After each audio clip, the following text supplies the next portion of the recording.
Good evening dear student. आज kinematics का आपका लेक्चर 2 होगा। फर्स्ट लेक्चर में हम लोगों ने एक क्वेश्चन को सॉल्व किया था और दूसरा क्वेश्चन ये है। इसी तरह का क्वेश्चन जो है इस बार नीट में पूछा गया है। हाँ, तो कह रहा है जो a block is moving down a smooth incline plane starting from rest. Distance travelled in mth second, अगर हम लोग फॉर्मूला लिखें, distance travelled in mth second, तो इसका हो जाएगा u प्लस a/2 2m-1। यहाँ पे आपको इनिशियली जो है वो रेस्ट में है, ये आपको दिया हुआ है u = 0, तो ये हो जाएगा distance travelled in mth second का फॉर्मूला हो गया, u को 0 हो जाएगा।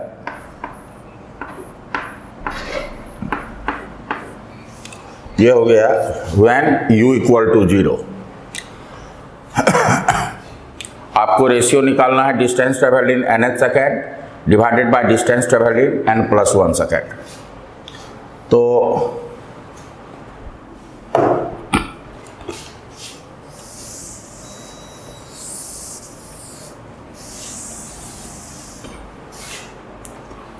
Distance travelled in nth second अगर हमको निकालना है तो m के जगह पे n दे देंगे, ये हो जाएगा a/2 2n-1। और डिस्टेंस ट्रेवल्ड इन n+1th सेकेंड, तो m के जगह पे हम लोग पुट करेंगे n+1, तो ये हो गया 2n+1-1, तो ये हो जाएगा आपका a/2, ये हो जाएगा 2n+1। तो दोनों को अगर हम डिवाइड कर दें तो ये हो जाएगा आपका a/2 2n-1 bye a/2 2n+1, तो ये आपका रेशियो आ जाएगा 2n-1 बाय 2n+1। ये क्वेश्चन जो है नीट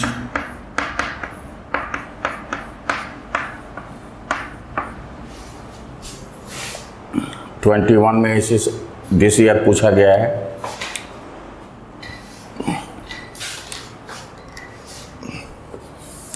अब हम लोग नेक्स्ट क्वेश्चन पे आएंगे।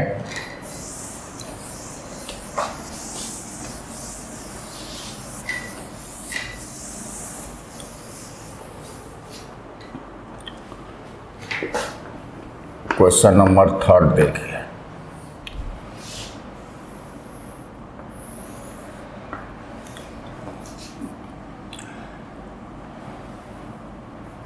इसको हमने y एक्सिस चूज किया है। ये बलून है,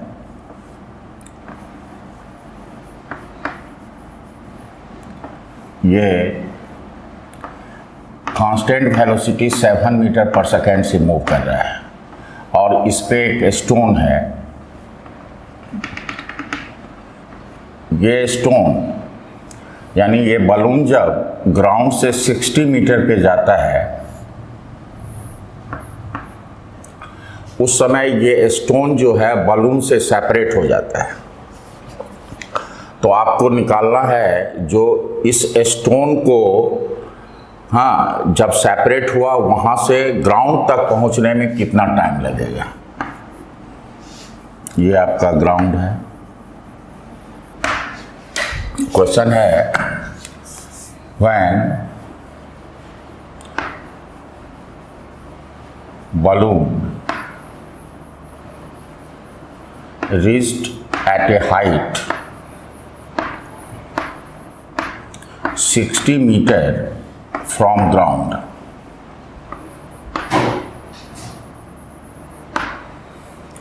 the stone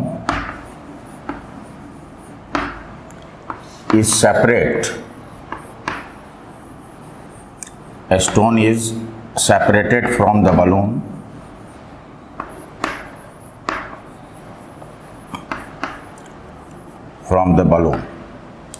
when balloon reached at a height 60 meters from the ground, the stone is separated from the balloon. Find the time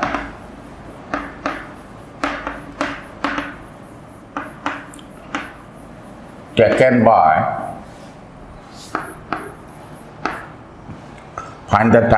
by the stone to just reach the ground.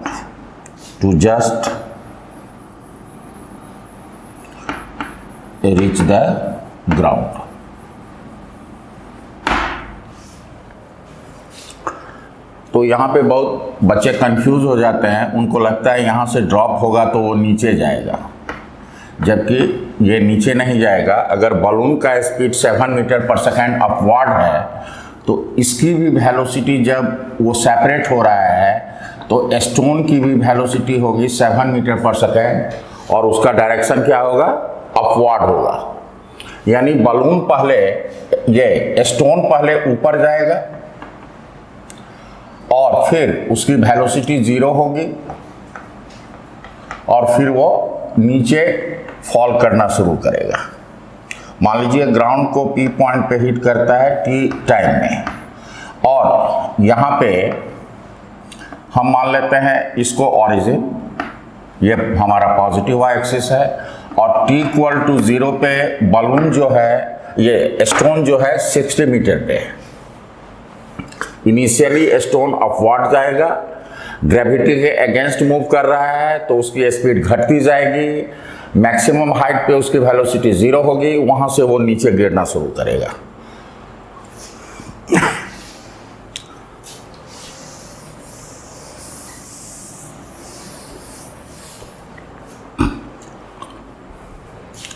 तो यहाँ पे initial velocity along Y axis जो है वो Y axis के along है तो +7 metre पर सेकेंड।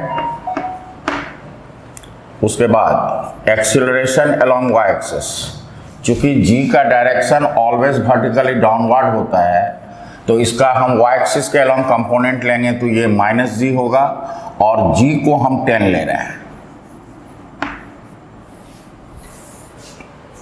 और t इक्वल टू 0 पे ये ओरिजिन पे है तो मतलब y0 0 है, और फाइनल पोजीशन जो है उसका, फाइनल पोजीशन की बात करें तो y का वैल्यू इनिशियल, ये मतलब हुआ y at t equal to 0, final का मतलब है y का वैल्यू एट टाइम t। तो ये ओरिजिन के बिलो है तो ये हो जाएगा, अगर ये h है तो ये हो जाएगा -h, काहे कि ओरिजिन के बिलो जो होगा वो निगेटिव होगा, ओरिजिन के अबव जो होगा वो पॉजिटिव होगा, तो ये हो जाएगा -60 मीटर। तो हम y एक्सिस के अलोंग इक्वेशन लिखते हैं, ut ये डिस्प्लेसमेंट है, ut plus half ay t का होल स्क्वायर। डिस्प्लेसमेंट का मतलब हुआ final velocity minus initial, final position minus initial position.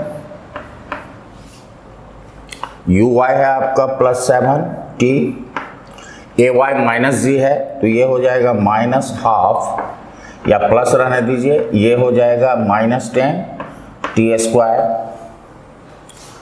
Final position जो है इसका -60 है, इनिशियल 0 है तो ये हो गया 7t - 5t²। ये क्वाड्रेटिक इक्वेशन आया है। इसको अगर हम लोग सॉल्व कर लें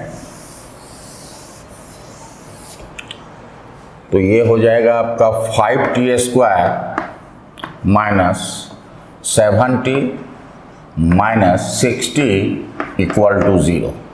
ये क्वाड्रेटिक इक्वेशन आया, -b ± b², 49 - 4a और c -60 बाय 2 इंटू ए,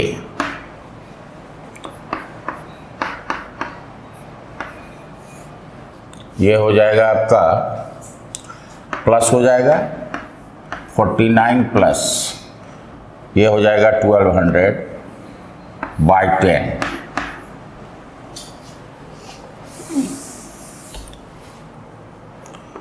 तो ये हो जाएगा 1249 बाय 10। तो इसका जो रूट आ जाता है अप्रॉक्सीमेटली 35 के करीब आता है। तो अप्रॉक्सीमेटली अगर हम लिखें तो ये हो जाएगा आपका प्लस माइनस 35 बाई 10। तो टाइम तो नेगेटिव नहीं होगा, negative value will be ruled out, तो only positive value will be taken. तो ये हो जाएगा 42 बाय 10, अप्रॉक्सीमेटली आ जाएगा आपका 4.2 सेकेंड। तो एक कंफ्यूजन ये होता है जो यहाँ से ड्रॉप करेंगे तो पहले नीचे जाएगा, वो गलत कंसेप्शन है। और हम लोग y के डायरेक्शन में जो क्वांटिटी होगा उसको पॉजिटिव लेंगे, लेकिन g का डायरेक्शन वर्टिकली डाउनवर्ड होता है, तो g का अगर कंपोनेंट y एक्सिस के अलोंग लेंगे तो वो पॉजिटिव होगा।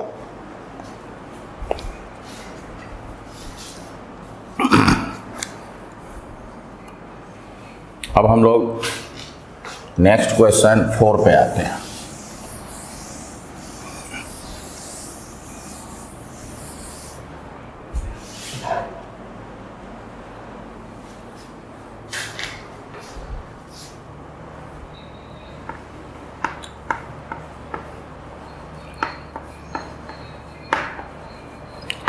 A point starts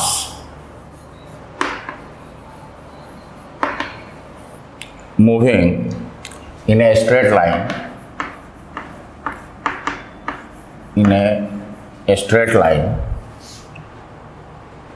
with a certain acceleration,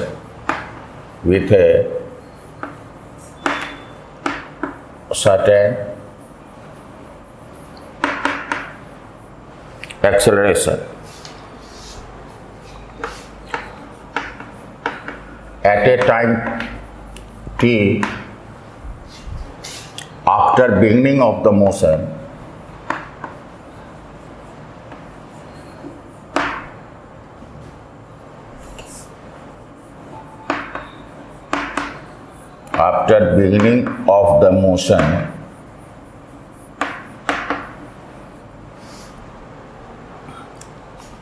the acceleration suddenly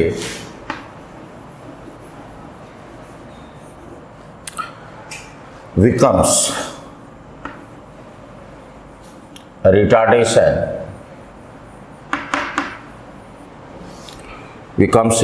retardation of the same value.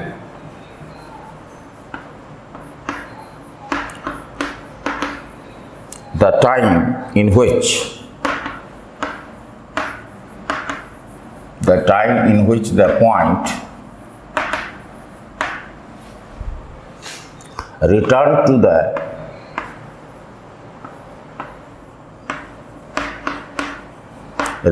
the initial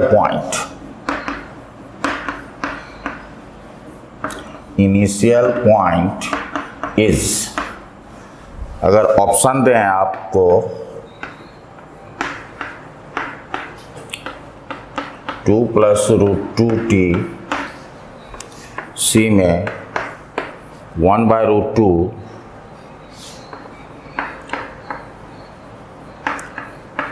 cannot be predicted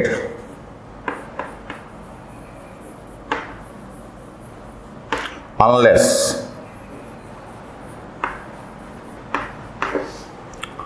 acceleration is given.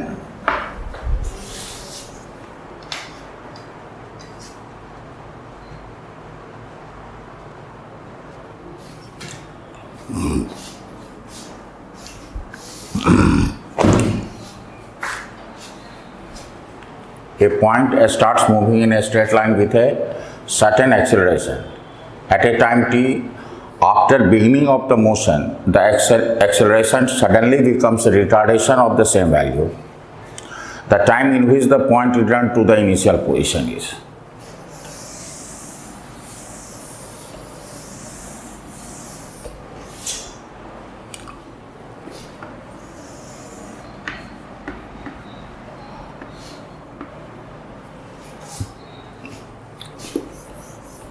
मान लिया जाए ये t इक्वल टू 0 पे यहाँ पे है, इसकी इनिशियल वेलोसिटी u है। t टाइम तक ये एक्सीलरेट रहा,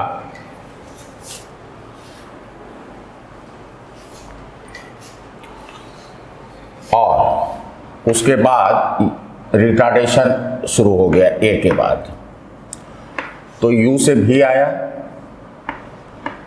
अच्छा, इनिशियली जो है, इनिशियली पार्टिकल अगर रेस्ट में है, u हम रेस्ट में लेते हैं अगर, तो 0 से v होने में अगर t लगा तो रिटार्डेशन, मैग्नीट्यूड सेम है, रिटार्डेशन आपका रिटार्डेशन शुरू हो गया। तो a से b जाने में, अगर 0 से v जाने में t लगा तो v से फिर 0 होने में भी उसको टाइम t ही लगेगा। तो यहाँ आने में इसको, यहाँ से यहाँ आने में इसको 2t टाइम लग जाएगा। ठीक है, तो v इक्वल टू आपका हो जाएगा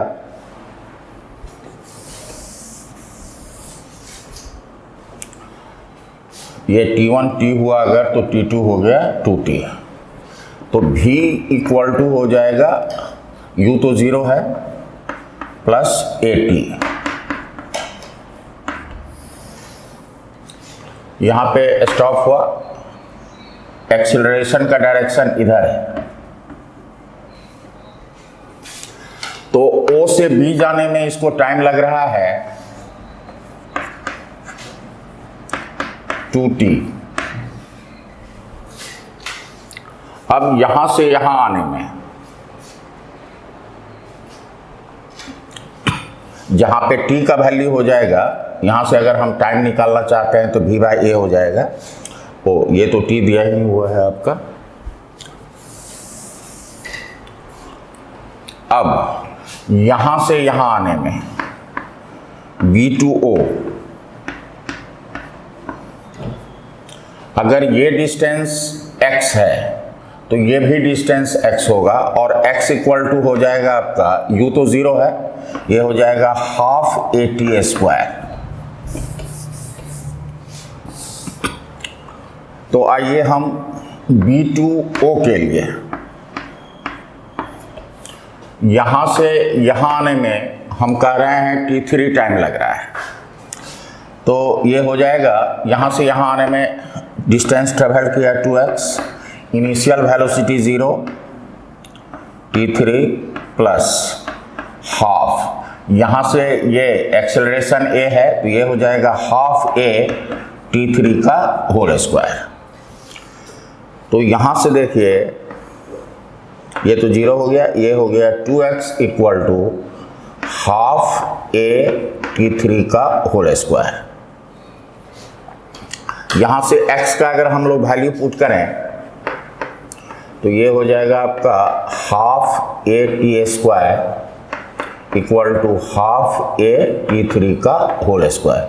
a कैंसिल, 2 कैंसिल, तो यहाँ से t3 आप निकालेंगे तो ये हो जाएगा √2 × t।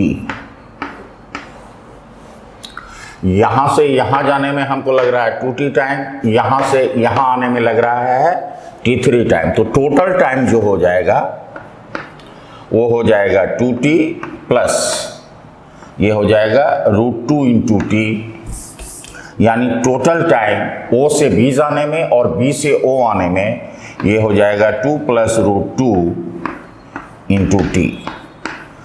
That is the answer of this question. Okay, thank you. Hello. This is question number 5. A particle is moving in a straight line and passes through a point O. ये point O है, यहाँ पे जो पास कर रहा है ये 6 metre पर सेकेंड से पास कर रहा है.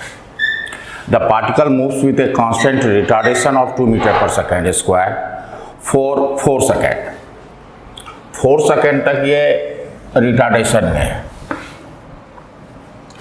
And thereafter moves with constant velocity. 4 second के बाद वो कांस्टेंट वेलोसिटी से मूव करता है. तो फर्स्ट काम हम लोग का होगा जो वो कितने टाइम के बाद उसकी वेलोसिटी ज़ीरो हो जाती है. तो हम लोग देखते हैं v equal to u, retardation है तो -80, तो v इक्वल टू 0, इनिशियल है 6 और रिटार्डेशन है आपका 2, ये हो गया t. तो यहाँ से t का वैल्यू आ गया 3 सेकेंड.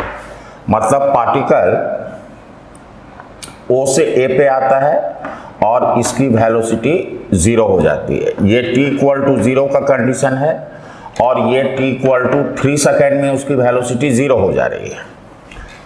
एक काम कर, 1 मिनट, इसको थोड़ा यहाँ लेते हैं.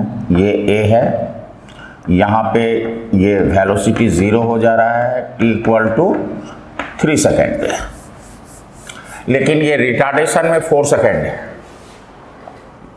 मतलब यहाँ से यहाँ O से A तक जाने में 3 सेकेंड लगा. अब यहाँ से ये अगेन रिटर्न होगा, यहाँ से ये रिटर्न हो करके ये O पे आएगा. तो ये देखिए यहाँ से यहाँ 3 सेकेंड, 4 सेकेंड, यानी यहाँ से अगेन 1 सेकेंड में ये आता है. मान लीजिए B पॉइंट पे, B पॉइंट में आता है वो t इक्वल टू 4 सेकेंड में. मतलब यहाँ से यहाँ 1 सेकेंड में आ रहा है. रिटार्डेशन में है मतलब एक्सेलरेशन इस डायरेक्शन में है. मतलब मोशन के ही डायरेक्शन में एक्सेलरेशन का भी डायरेक्शन है. तो कहने का मतलब ये हुआ जो 1 सेकेंड में इसकी वेलोसिटी यहाँ पे कितनी हो जाएगी. अब हमको ये डिस्टेंस भी हम निकाल सकते हैं. इनिशियल वेलोसिटी पता है और टाइम भी पता है. तो डिस्टेंस देखिए, अगर हम लोग O से A का डिस्टेंस निकालना चाहें तो ut माइनस हाफ, A है 2 और ये हो गया 3 का स्क्वायर, ये कैंसिल, ये हो गया 18 माइनस 9, तो ये हो गया 9 मीटर. तो O से A का डिस्टेंस जो है वो हो गया 9 metre. Distance from O to A ये आ गया 9 मीटर.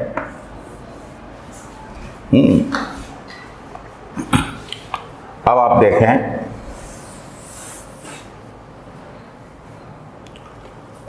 यहां से यहां 1 सेकेंड तक मूव किया तो ये डिस्टेंस कितना हो जाएगा. डिस्टेंस AB यहां से यहां आने में उसको यहाँ पे 3 सेकेंड में था, यहाँ पे 4 सेकेंड में आता है. तो ये टाइम इंटरवल 1 सेकेंड का है. इनिशियल वेलोसिटी 0 है. ये हो गया हाफ. एक्सेलरेशन का डायरेक्शन ये है, मोशन का भी डायरेक्शन यही है. तो स्पीड उसका बढ़ेगा. पहले हम लोग स्पीड निकाल लें. स्पीड निकालेंगे तो इनिशियल वेलोसिटी 0 है, एक्सेलरेशन 2 हो गया और यहाँ से यहाँ आने में टाइम लगता है आपको 1 सेकेंड. तो यहाँ पे इसकी वेलोसिटी हो गई 2 मीटर पर सेकेंड. ये हो गया. डिस्टेंस जो है अगर हम निकालें A से B का तो इनिशियल वेलोसिटी 0, हाफ, एक्सेलरेशन 2, 1 का स्क्वायर, तो ये हो गया 1 मीटर. मतलब ये डिस्टेंस हो गया आपका 1 मीटर.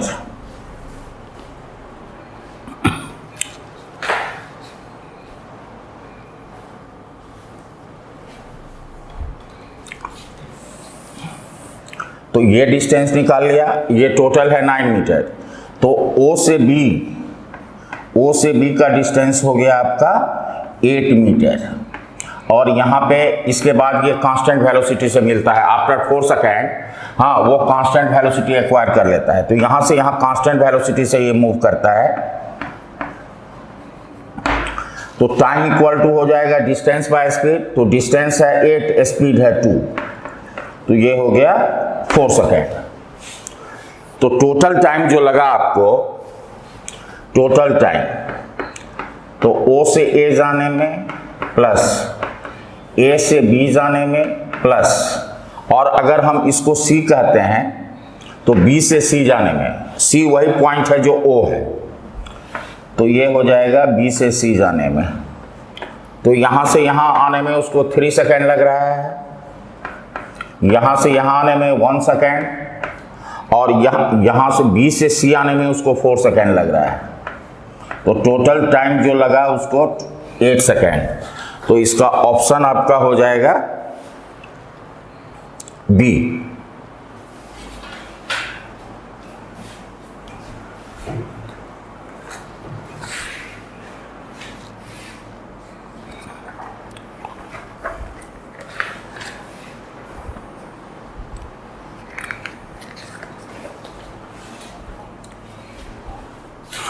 तो अगर रिटार्डेशन हो रहा हो तो पहला काम हम लोग को देखना चाहिए जो वेलोसिटी कहाँ पे जीरो हो रहा है और कितने टाइम पे जीरो हो रहा है।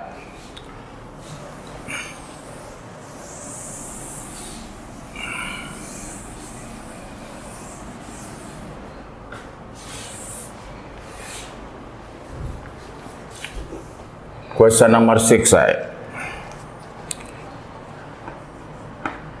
ए particle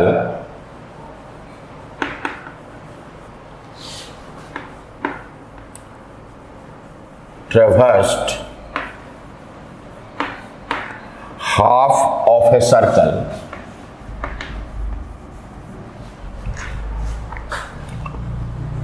of radius r equal to 160 centimeter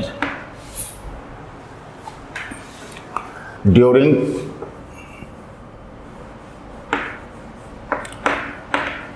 time interval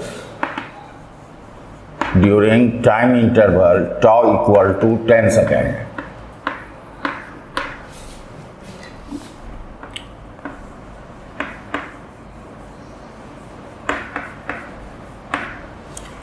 Calculate the following quantities.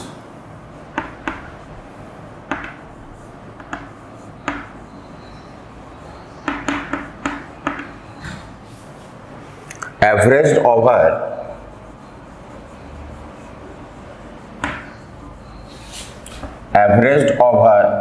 that time.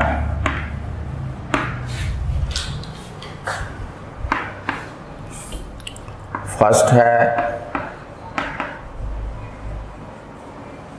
Average speed,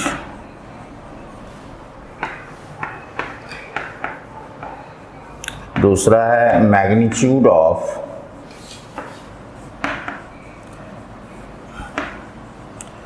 average velocity,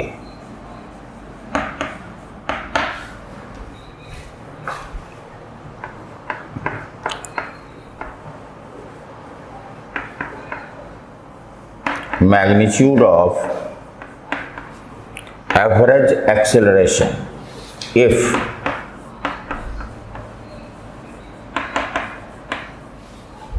magnitude of average acceleration if particle moved with constant tangential acceleration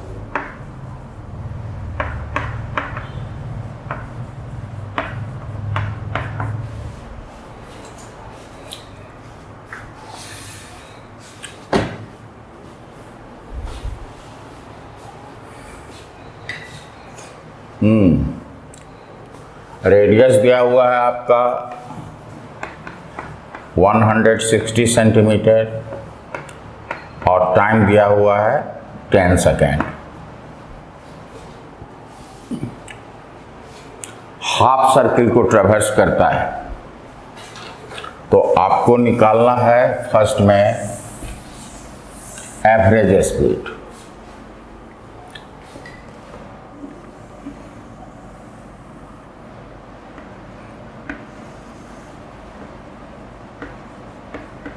t equal to 0 पे यहाँ पे मानते हैं और t time पे वो b point पे आ गया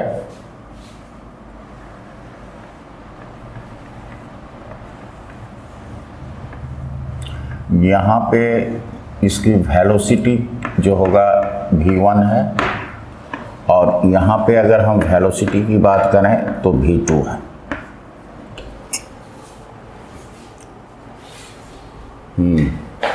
पार्टिकल एंटी क्लॉकवाइज रोटेट कर रहा है। तो हमको एवरेज, ये टाउ है, टाउ टाइम में ए से बी आ रहा है, वो हमको एवरेज स्पीड निकालना है। एवरेज स्पीड ये होता है आपका डिस्टेंस बाय टाइम। तो डिस्टेंस यहाँ से यहाँ का हो गया पाई आर बाय टाउ। तो अगर इसको आप अगर न्यूमेरिकली अगर सॉल्व करें, ये हो गया, न्यूमेरिकल वैल्यू पुट कर देंगे तो ये हमारा आर दिया हुआ है, टाउ दिया हुआ है, तो एवरेज स्पीड निकल जाएगा। अब है मैग्नीट्यूड ऑफ एवरेज वेलोसिटी।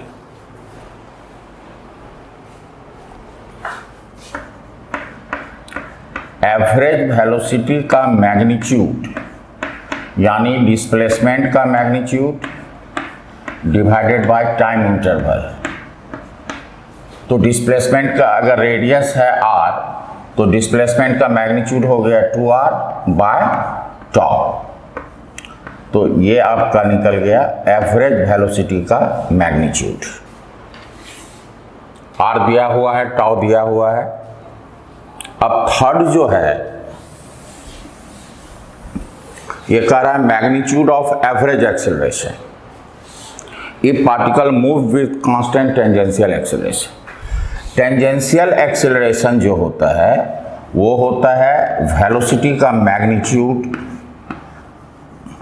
मतलब rate of change of speed होता है,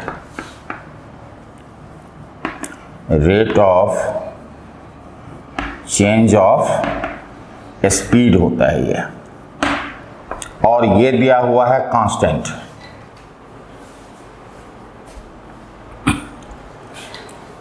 आपका टेंजेंशियल एक्सेलरेशन जो है ये कांस्टेंट।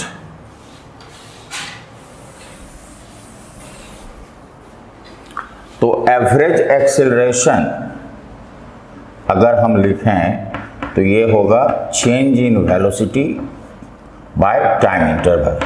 अब इसका अगर मैग्नीट्यूड लिखेंगे तो ये मैग्नीट्यूड लिखना होगा।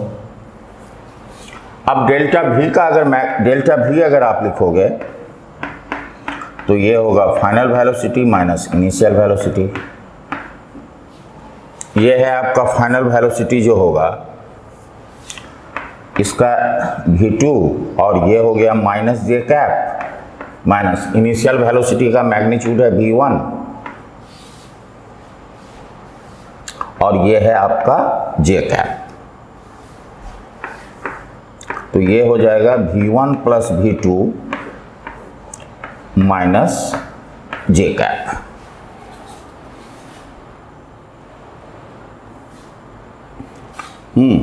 तो अगर हम डेल्टा भी का मॉड लेंगे, डेल्टा भी का अगर आप मैग्नीट्यूड लेंगे तो सिंपली होगा v1 प्लस v2, मतलब स्पीड का सम। तो ये हो जाएगा आपका v1 plus v2 by tau. ये हो गया। अब आइए, अब हम लोगों को टेंजेंशियल एक्सेलरेशन कांस्टेंट है, तो हम लोग लिख सकते हैं final velocity equal to initial velocity plus tangential acceleration v equal to u plus at। या आप ऐसे भी लिख सकते हैं डिस्टेंस इक्वल टू डिस्टेंस हो गया पाई आर, सेमी सर्कल ए से बी जाने में डिस्टेंस इतना हुआ, और भी टाउ ए से बी आने में टाउ टाइम लगता है, प्लस हाफ ए टाउ का होल स्क्वायर।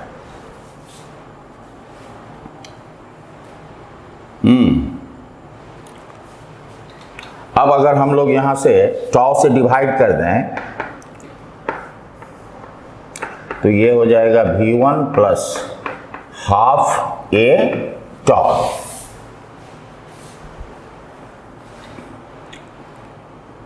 अच्छा, ए टॉ इक्वल टू हमारा कितना हो जाएगा, v2 माइनस v1। यहां से अगर हम लोग ए टॉ का वैल्यू निकाल लें तो ये आ जाएगा v2 माइनस v1। तो यहां आइए,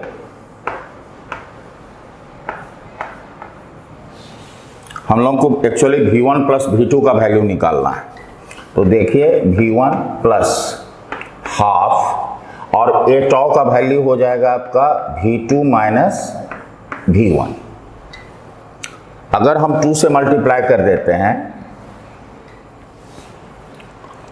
अगर हम 2 से मल्टीप्लाई कर दें तो ये हो जाएगा 2 pi r by tau equal to, ये हो जाएगा 2v1 और ये हो जाएगा v2 माइनस v1। तो ये हो जाएगा आपका v1 प्लस v2, मतलब 2 पाई r बाय टॉ का वैल्यू आ गया 2 पाई r बाय टॉ।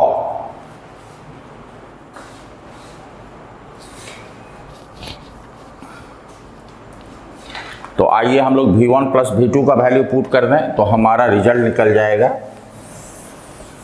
ताकि हमने v1 प्लस v2 का वैल्यू निकाल लिया है नोन पैरामीटर में, r दिया हुआ है, टॉ भी दिया हुआ है।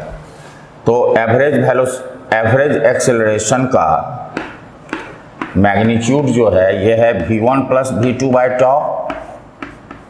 तो v1 प्लस v2 हो गया 2 पाई r टॉ बाय टॉ। तो ये हो जाएगा 2 पाई r टॉ का होल स्क्वायर। ये हो गया एवरेज एक्सेलरेशन का मैग्नीट्यूड। इंपॉर्टेंट क्वेश्चन होगा, हम समझते हैं। हाँ, आर दिया हुआ है आपको, टॉ दिया हुआ है, यहाँ से एवरेज एक्सेलरेशन का मैग्नीट्यूड हम निकाल लें।